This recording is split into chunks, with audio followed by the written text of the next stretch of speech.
Okay, ito na guys. Good morning. Diretsahan to guys. Wala na to hilamos-hilamos. Hindi to sample. Ito na yung final.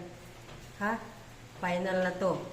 Kasi mayroon lang talaga ako paparating. Ito, konti lang to. Maiksi lang to. Pero, mahaba to. Mahaba to mamaya.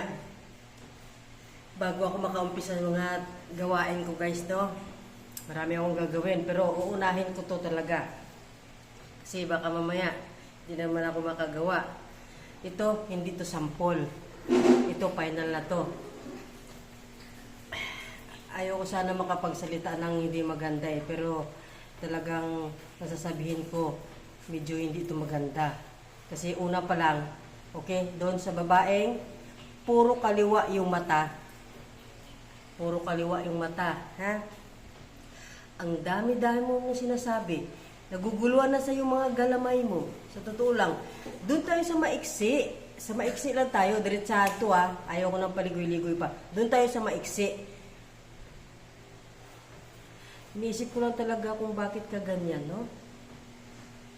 Ganyan ba talaga kayo? Ha? Yun. Oh, ikaw. Yung puro kaliwa yung mata. Ganito yun. Sa maiksi lang dapat tayo. Huwag mo na pinaparami-parami yung mga pinupus mo. Hindi ka pa na nagiging masaya. Nakailang pahiya ka na sa akin. Pero okay lang 'yun. Naunawaan kita, naintindihan kita kasi lahat naman ng hindi nakakabayad sa iyo, ginaganyan mo naman, inaaway mo naman. Pero ang swerte ko lang talaga kasi ako lang talaga siguro yung pinahiya mo. Hindi ko lang alam kasi iba inaaway mo lang. Hindi ko alam kung pinupost mo sa Facebook, hindi naman kita in-stock.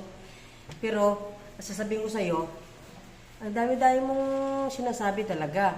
Ilan ba yung nautangan ko? Ha? Ilan ba sila? Sino ba sila? Gawa-gawa ka ng kwento.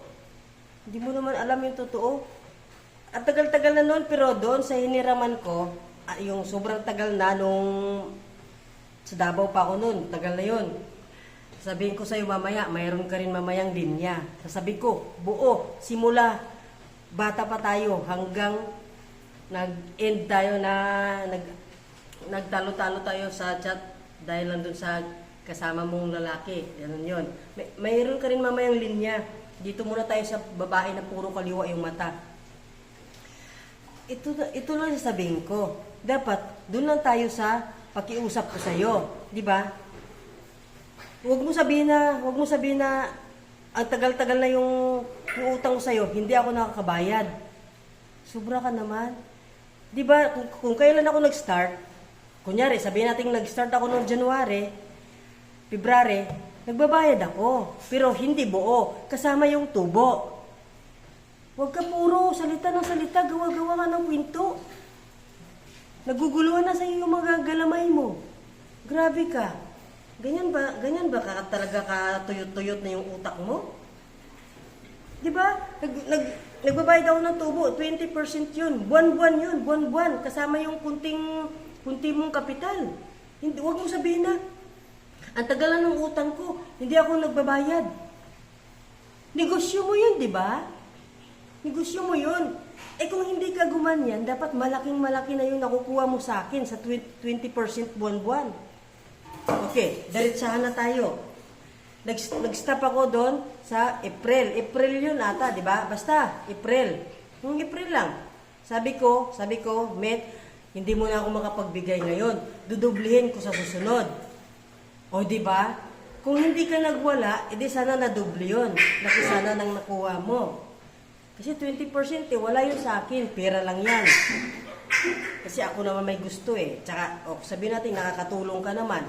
Okay, nakakatulong, oo, nakakatulong. Alam natin na yung mga 20%, mga utang na yan, nakakatulong yan, ibaon ka. Pero okay lang yun, kasi at least nagamit, natulong. Pero, huwag mo pa sobra-sobra sasabihin, yung totoo lang. Kasi, buwan-buwan naman, nagbibigay ako sa'yo ng tubo at kunti mong puhunan. Huwag mo sabihin hindi ako nagbabayad. Ano ka? Nakahit-hit ka ba? Nagkakatul ka? Hindi ko talaga maintindihan. Ganyan ba talaga kayo? At saka kahit na sa isang pamilya mo, walang nag-a-advise sa'yo? Lahat kayo pareho? Ha? Mag-aaral kayo. Di ba may pinag-aralan kayo? Hindi nyo naintindihan? Lalo na yung papahiya nyo ang tao sa publiko. Hindi nyo naintindihan yan? Kung ano ibig sabihin nun? Kung anong kinalabasan yun? Ay, kung masipag lang talaga ako, kung di lang ako naawa sa'yo, matanda na yung nanay mo. Nakahiga na yata yung nanay mo, kung di lang ako naawa sa'yo, ibabalik ko yung pahiya-pahiya mo sa akin. Naiawa lang ako talaga sa'yo kasi alam ko, ikaw lang din inaasahan ng pamilya mo. Nanay mo, tanda na. Kahiga na lang. Hindi ko alam Hindi ko alam kung buhay pa ba o wala na ba. Basta nakita ko yung nanay mo, nakahiga na, sobrang tanda na. At ikaw lang inaasahan, pati mga pamilya mo, mga kapatid mo. Huwag naman ganun. Nakiusap ako sa'yo. Yung April na yun, nakiusap ako sa'yo. Namit, hindi muna ako makapagbigay ngayon, dudublihin ko sa sunod. Ano sinabi mo? Ang dami mo na sinabi. Hindi na maganda basahin. Kaya ito sasabihin ko, ang nangungutang, naiintindihan ko kung bakit na sila sumasagot ng hindi rin maganda. Dahil ang naniningil, na nakiusap na yung nangutang, talagang hihiritan nyo agad ng nakakasakit ng loob.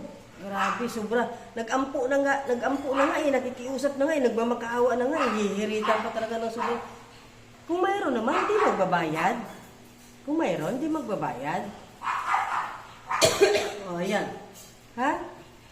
Pag sabi mo wala pag-iusap kasi hindi naman sa buong panahon talaga, buong pangyayari puro perfecto, mayroon. Nagka-problema, kaya ganun ang nangyari. Tsaka habang buhay yung tao, makakabayad yun. Tsaka huwag niyong husgahan. Kasi habang buhay pa yung mga galamay ng taong nangungutang, kakabayad yun. Huwag kayo basta-basta manghusga kasi bilog ang mundo. Ha? Bilog ang mundo. Ito, hindi na. Huwag na natin pabayan. Ito na lang. Sa dami-dami mong pinupost, sinasabi mo, dinadamay yung mga kapatid ko. Oo, sabihin ko rin sa'yo. Yung mga kapatid mo, puro kaliwa yung mata. Pamilya mo, wala bang nag-a-advise sa'yo? Na hindi na tama yung ginagawa mo, napapahiya ka na ng tao? Kahit sabihin na natin, may karapatan ka magsabi kasi ikaw yung nagpautang may karapatan ka magsabi. Pero masama yun. Okay.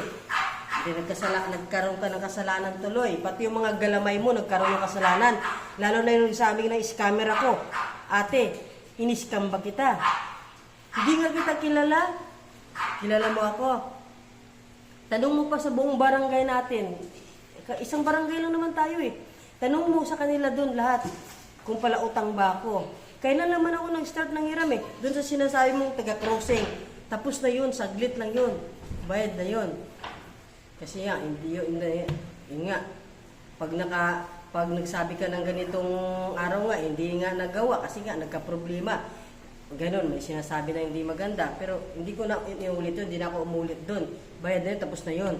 At yung isa pa, yung galamay mo rin na isa, na yung kababata ko simula nung maliit, mamaya may linya ka rin sa akin. Ikwento ko buong buhay na alam ko, na naalala ko, buong buhay mo, buong buhay natin.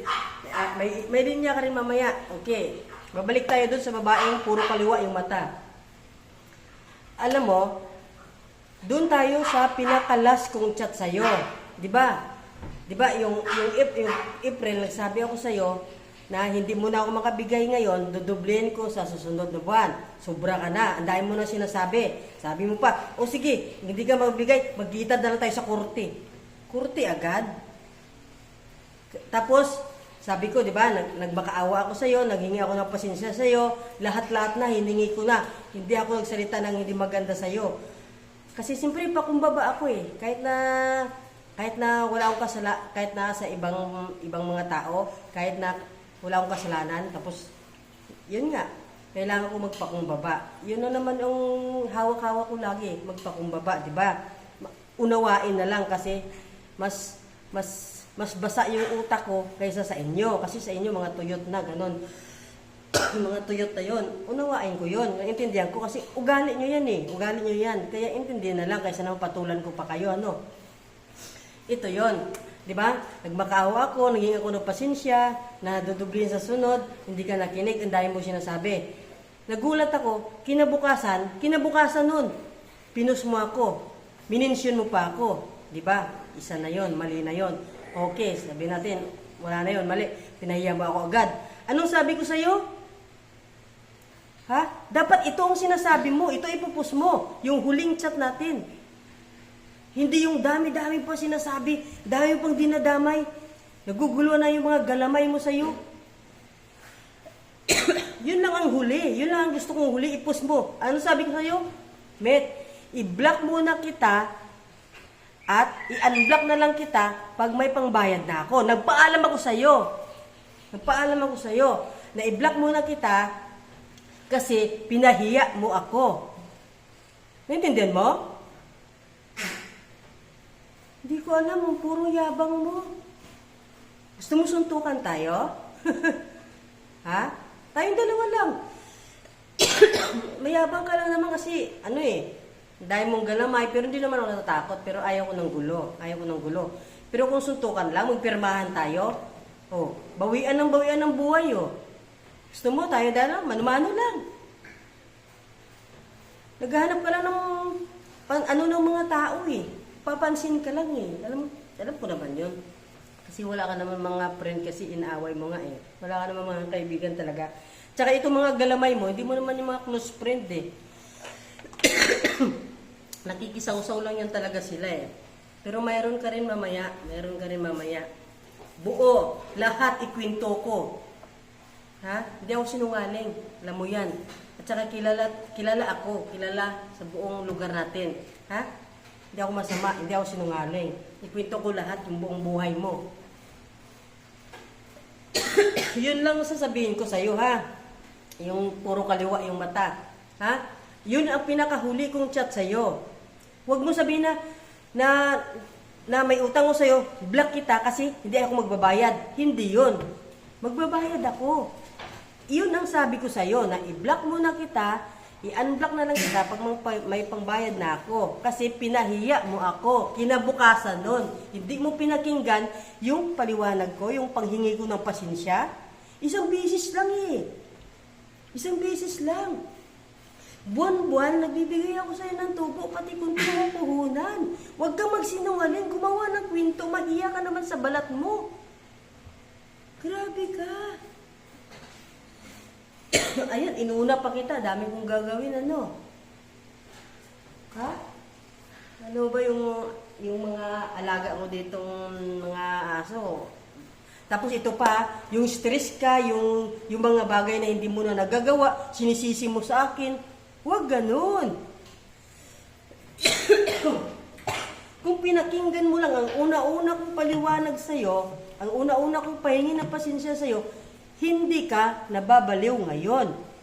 Ganun yun. Ang hirap mo munang pakiusapan. Hindi naman sa buong panahon iperpekto yung pangyayari ng buhay. Sa'yo ba perpekto? Lahat na lang sisi mo sa akin? Ba't di ka mag-enjoy? Magsaya ka. Sabihin mo na-stress ka na, basta lahat ng hindi maganda, isisi mo sa akin, inaano kita. Nakiusap naman ako sa'yo, ayaw mo tanggapin. Pati mo tanggapin, ng maluwag, para happy ka. Huwag mo isisi sa akin lahat. Inaano kita. Sabi ko naman sa'yo, magbabayad ako, pero ito, ang huli mong pinos, yun nga. Sinasabi mo naman, ulit na naman yun.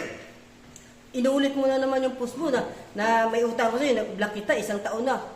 Ay, naku, paulit-ulit ka, para kasi lang sirang plaka. Tuyot na yung utak mo, ulit. Pati yung mga galamay mo, hindi na nakapag-isip na mabuti para ma-advise ka. Wala na. Pero ganyan ka naintindihan kita ugali mo yan okay lang. Ang sa akin lang, huwag mo pa sobra-sobrahan kasi alam mo ang totoo. Nakiusap ako sa'yo, dami kong pasensya doon. Tapos pabintangan mo pa ako, may dinilit ako. Never ako nag-delete ng combo natin. Ikaw, ang dami mong dinilit. Kasi, wala na nga yung dinilit mo doon na, chat mo sa akin na, Iniintay mo lang yung utang ng 50,000 na taga-crossing. May utang sa'yo, hindi pa nakabayad. So bakit yun? Hindi mo pinahiya. 50,000 nga yun. Sa akin, ilan? 10,5 ba? 10,5 ata? Oo, basta. Sus Maria. Kung saan-saan ka na nakaabot, napunta ka man ng barangay. Malay ba ng barangay sa pinag-usapan natin, di ba? Bakit di mo pinabasa sa barangay yung pag-iusap ko sa iyo yung huli? Ha, papulis-pulis ko pa. Dapat pinabasa mo sa kanila yung pag-iusap ko sa iyo, yung ang dami-dami ko pasensya sa iyo. Nasabi ko, dudublihin ko sa sunod, di ka nakinig. Yun agad ang sinabi mo. Magkita na lang sa kurti. Uy, di naman ako natatakot. O tapos ngayon, pinahiya mo ako. Ano? Walang balik? Naawa lang talaga ako sa'yo. Inuunawa lang kita kasi ikaw lang di inasahan ng pamilya mo. May mga anak ka rin na pinapaaral. Siyempre, ganyan kami. Hindi naman perpekto yung mga pamilya ko, mga kapatid ko. Nagtatampuhan din, nag-aaway din. Pero ang unawa namin andyan. Unawaan lang. Ganun yun. Naiintindi lang kasi tuyot yung mga utak din nila.